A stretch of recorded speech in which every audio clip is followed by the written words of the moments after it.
بسم الله الرحمن الرحيم. الحمد لله الذي أنزل على عبده الكتاب ولم يجعل له عوجا قيما لينذر بأسا شديدا من لدنه ويبشر المؤمنين الذين يعملون الصالحات أن لهم أجرا حسنا ماكثين فيه أبدا وينذر الذين قالوا اتخذ الله ولدا ما لهم به من علم ولا لآبائهم كبرت كلمة تخرج من أفواههم إن يقولون إلا كذبا فلعلك باخع نفسك على آثارهم إن لم يؤمنوا بهذا الحديث أسفا إنا جعلنا ما على الأرض زينة لها لنبلوهم أيهم أحسن عملا وإنا لجاعلون ما عليها صعيدا جرزا أم حسبت أن أصحاب الكهف والرقيم كانوا من آياتنا عجبا إذ أوى الفتية إلى الكهف فقالوا ربنا آتنا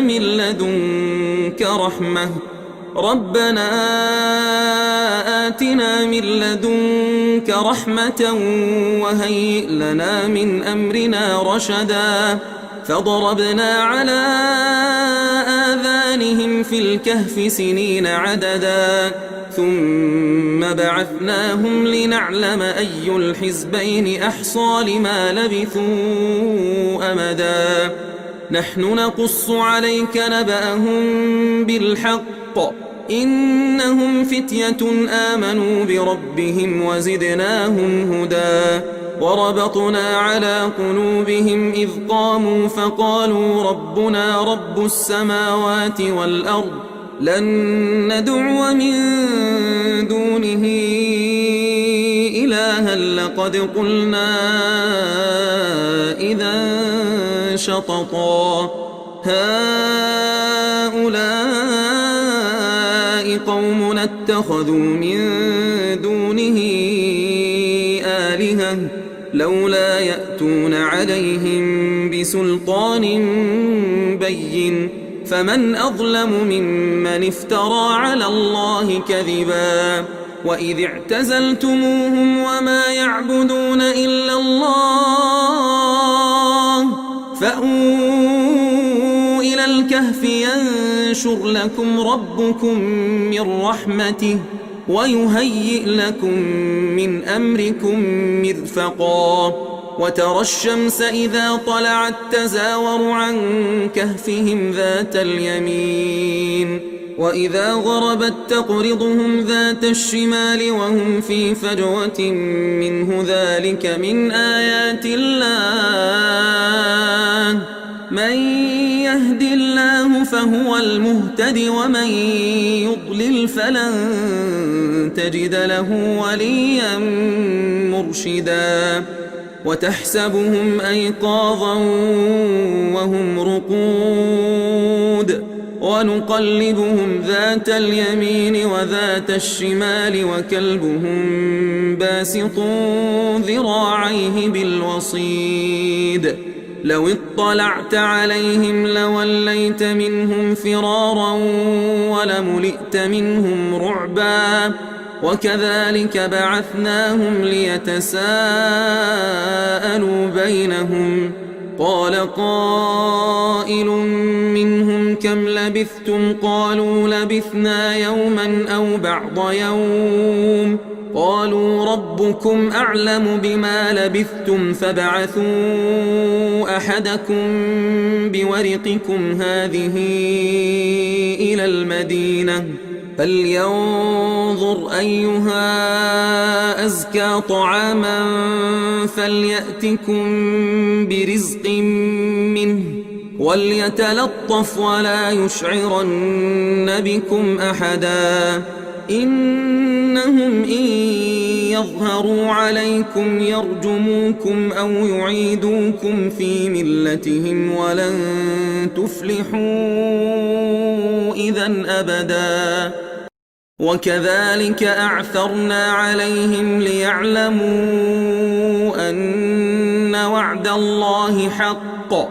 وأن الساعة لا ريب فيها إذ يتنازعون بينهم أمرهم فقالوا ابنوا عليهم بنيانا ربهم أعلم بهم. قال الذين غلبوا على أمرهم لنتخذن عليهم مسجدا سيقولون ثلاثة رابعهم كلبهم ويقولون خمسة سادسهم كلبهم رجما بالغيب ويقولون سبعة وثامنهم كلبهم قل ربي أعلم بعدتهم ما يعلمهم إلا قليل فلا تمار فيهم إلا مراء ظاهرا ولا تستفت فيهم منهم أحدا ولا تقولن لشيء إني فاعل ذلك غدا إلا أن يشاء الله واذكر ربك إذا نسيت وقل عسى أن يهديني ربي لأقرب من هذا رشدا. ولبثوا في كهفهم 300 سنين وازدادوا 9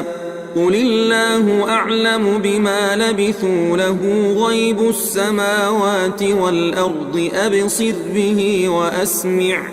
ما لهم من دونه من ولي ولا يشرك في حكمه أحدا. واتل ما أوحي إليك من كتاب ربك لا مبدل لكلماته ولن تجد من دونه ملتحدا. واصبر نفسك مع الذين يدعون ربهم بالغداة والعشي يريدون وجهه ولا تعد عيناك عنهم تريد زينة الحياة الدنيا ولا تطع من أغفلنا قلبه عن ذكرنا واتبع هواه وكان أمره فرطا. وقل الحق من ربكم فمن شاء فليؤمن ومن شاء فليكفر إنا أعتدنا للظالمين نارا أحاط بهم سرادقها وإن يستغيثوا يغاثوا بماء كالمهل يشوي الوجوه بئس الشراب وساءت مرتفقا. إن الذين آمنوا وعملوا الصالحات إنا لا نضيع أجر من أحسن عملا أولئك لهم جنات عدن تجري من تحتهم الأنهار يحلون فيها من أساور من ذهب ويلبسون ثيابا خضرا من سندس واستبرق متكئين فيها على الأرائك نعم الثواب وحسنت مرتفقا. واضرب لهم مثلا الرجلين جعلنا لأحدهما جنتين من أعناب وحففناهما بنخل وجعلنا بينهما زرعا كلتا الجنتين آتت أكلها ولم تظلم منه شيئا وفجرنا خلالهما نهرا وكان له ثمر فقال لصاحبه وهو يحاوره أنا أكثر منك مالا وأعز نفرا ودخل جنته وهو ظالم لنفسه قال ما أظن أن تبيد هذه أبدا وما أظن الساعة قائمة ولئن رددت إلى ربي لأجدن خيرا منها منقلبا قال له صاحبه وهو يحاوره أكفرت بالذي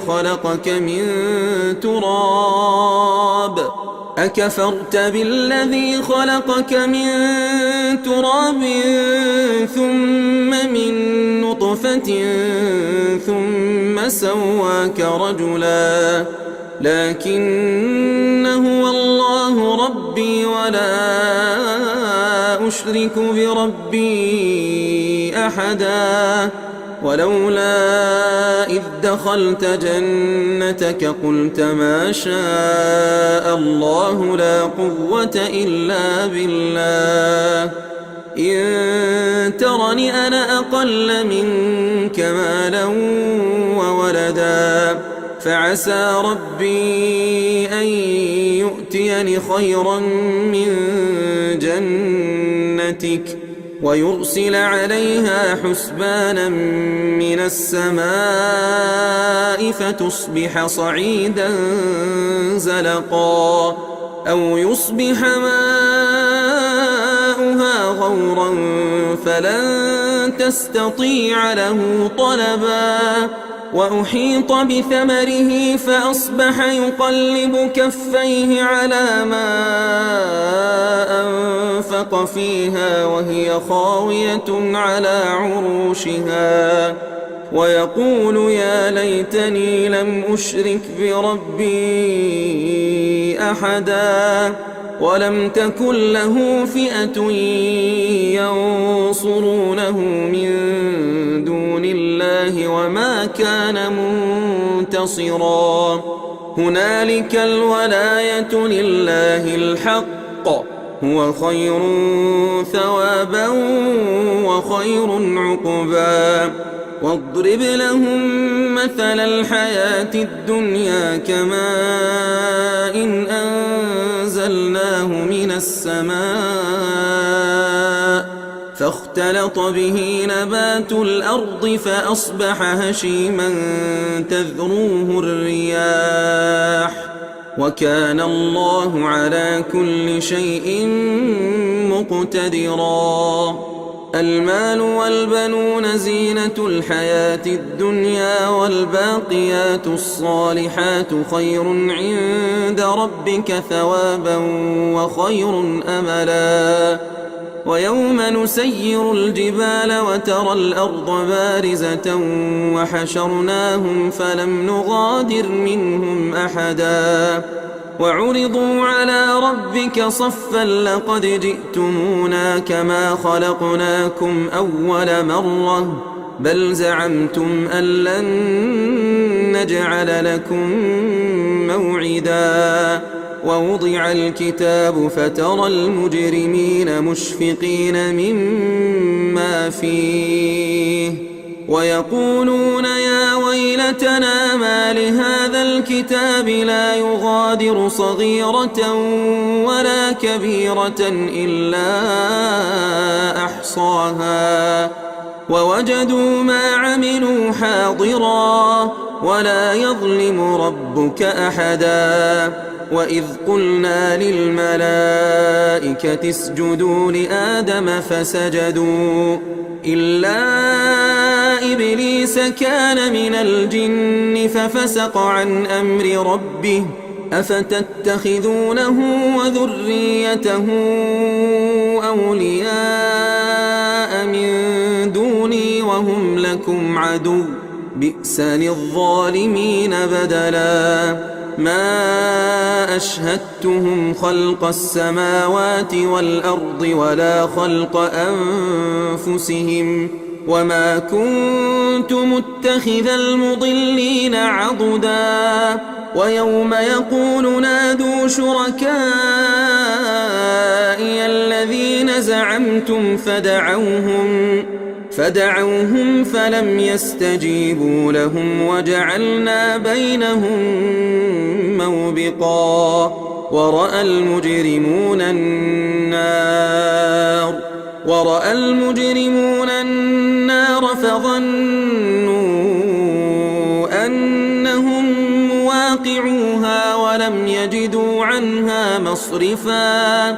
ولقد صرفنا في هذا القرآن للناس من كل مثل وكان الإنسان أكثر شيء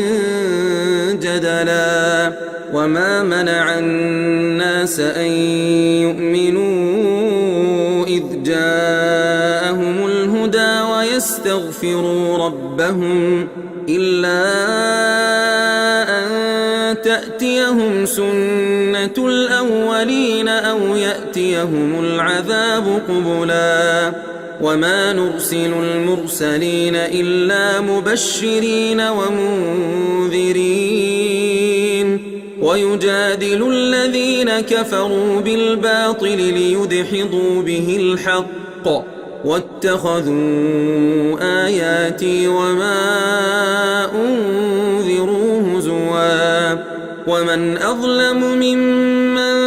ذكر بآيات ربه فأعرض عنها ونسي ما قدمت يداه إنا جعلنا على قلوبهم أكنة أن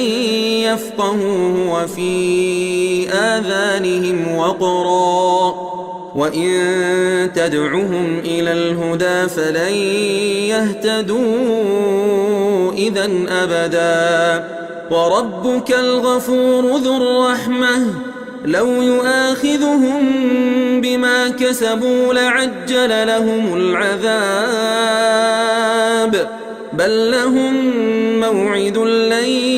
يجدوا من دونه موئلا وتلك القرى أهلكناهم لما ظلموا وجعلنا لمهلكهم موعدا وإذ قال موسى لفتاه لا أبرح حتى أبلغ مجمع البحرين أو أمضي حقبا فلما بلغا مجمع بينهما نسيا حوتهما فاتخذ سبيله في البحر سربا فلما جاوزا قال لفتاه آتنا غداءنا لقد لقينا من سفرنا هذا نصبا قال أرأيت إذ أوينا إلى الصخرة فإني نسيت الحوت وما أنسانيه إلا الشيطان أن أذكره واتخذ سبيله في البحر عجبا قال ذلك ما كنا نبغ فارتدا على آثارهما قصصا فوجدا عبدا من عبادنا آتيناه رحمة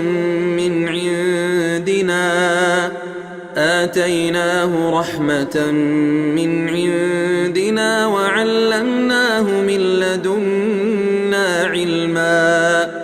قال له موسى هل أتبعك على أن تعلمني مما علمت رشدا قال إنك لن تستطيع معي صبرا وكيف تصبر على ما لم تحط به خبرا قال ستجدني إن شاء الله صابرا ولا أعصي لك أمرا. قال فإن اتبعتني فلا تسألني عن شيء حتى أحدث لك منه ذكرا. فانطلقا حتى إذا ركبا في السفينة خرقها قال أخرقتها لتغرق أهلها لقد جئت شيئا إمرا. قال ألم أقل إنك لن تستطيع معي صبرا. قال لا تؤاخذني بما نسيت ولا ترهقني من أمري عسرا. فانطلقا حتى إذا لقيا غلاما فقتله قال أقتلت نفسا زكية بغير نفس لقد جئت شيئا نكرا. قال ألم أقل لك إنك لن تستطيع معي صبرا. قال إن سألتك عن شيء بعدها فلا تصاحبني قد بلغت من لدني عذرا. فانطلقا حتى إذا أتيا أهل قرية استطعما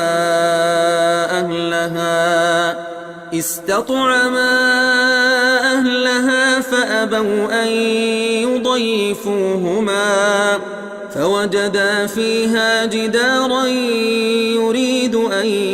ينقض فأقامه. قال لو شئت لاتخذت عليه أجرا. قال هذا فراق بيني وبينك سأنبئك بتأويل ما لم تستطع عليه صبرا. أما السفينة فكانت لمساكين يعملون في البحر فأردت أن أعيبها وكان وراءهم ملك يأخذ كل سفينة غصبا. وأما الغلام فكان أبواه مؤمنين فخشينا أن يرهقهما طغيانا وكفرا. فأردنا أن يبدلهما ربهما خيرا منه زكاة وأقرب رحما. وأما الجدار فكان لغلامين يتيمين في المدينة وكان تحته كنز لهما وكان أبوهما صالحا. فأراد ربك أن يبلغا أشدهما ويستخرجا كنزهما رحمة من ربك وما فعلته عن أمري ذلك تأويل ما لم تسطع عليه صبرا. ويسألونك عن ذي القرنين قل سأتلو عليكم منه ذكرا. إنا مكنا له في الأرض وآتيناه من كل شيء سببا فأتبع سببا حتى إذا بلغ مغرب الشمس وجدها تغرب في عين حمئة ووجد عندها قوما. قلنا يا ذا القرنين إما أن تعذب وإما أن تتخذ فيهم حسنا. قال أما من ظلم فسوف نعذبه ثم يرد إلى ربه فيعذبه عذابا نكرا. وأما من آمن وعمل صالحا فله جزاء الحسنى وسنقول له من أمرنا يسرا ثم أتبع سببا حتى إذا بلغ مطلع الشمس وجدها تطلع على قوم لم نجعل لهم من دونها سترا كذلك وقد أحطنا بما لديه خبرا ثم أتبع سببا حتى إذا بلغ بين السدين وجد من دونهما قوما لا يكادون يفقهون قولا قالوا يا ذا القرنين إن يأجوج ومأجوج مفسدون في الأرض فهل نجعل لك خرجا على أن تجعل بيننا وبينهم سدا قال ما مكني فيه ربي خير فأعينوني بقوة أجعل بينكم وبينهم ردما آتوني زبر الحديد حتى إذا ساوى بين الصدفين قال انفخوا حتى إذا جعله نارا قال آتوني أفرغ عليه قطرا فما استطاعوا أن يظهروه وما استطاعوا له نقبا قال هذا رحمة من ربي فإذا جاء وعد ربي جعله دكاء وكان وعد ربي حقا وتركنا بعضهم يومئذ يموج في بعض ونفخ في الصور فجمعناهم جمعا وعرضنا جهنم يومئذ للكافرين عرضا الذين كانت أعينهم في غطاء عن ذكري وكانوا لا يستطيعون سمعا أفحسب الذين كفروا أن يتخذوا عبادي من دوني أولياء إنا أعتدنا جهنم للكافرين نزلا قل هل ننبئكم بالأخسرين أعمالا الذين ضل سعيهم في الحياة الدنيا وهم يحسبون أنهم يحسنون صنعا أولئك الذين كفروا بآيات ربهم ولقائه فحبطت أعمالهم فلا نقيم لهم يوم القيامة وزنا ذلك جزاؤهم جهنم بما كفروا واتخذوا آياتي ورسلي هزوا إن الذين آمنوا وعملوا الصالحات كانت لهم جنات الفردوس نزلا خالدين فيها لا يبغون عنها حولا قل لو كان البحر مدادا لكلمات ربي لنفد البحر قبل أن تنفد كلمات ربي ولو جئنا بمثله مددا قل إنما أنا بشر مثلكم يوحى إلي أنما إلهكم إله واحد فمن كان يرجو لقاء ربه فليعمل عملا صالحا ولا يشرك بعبادة ربه أحدا.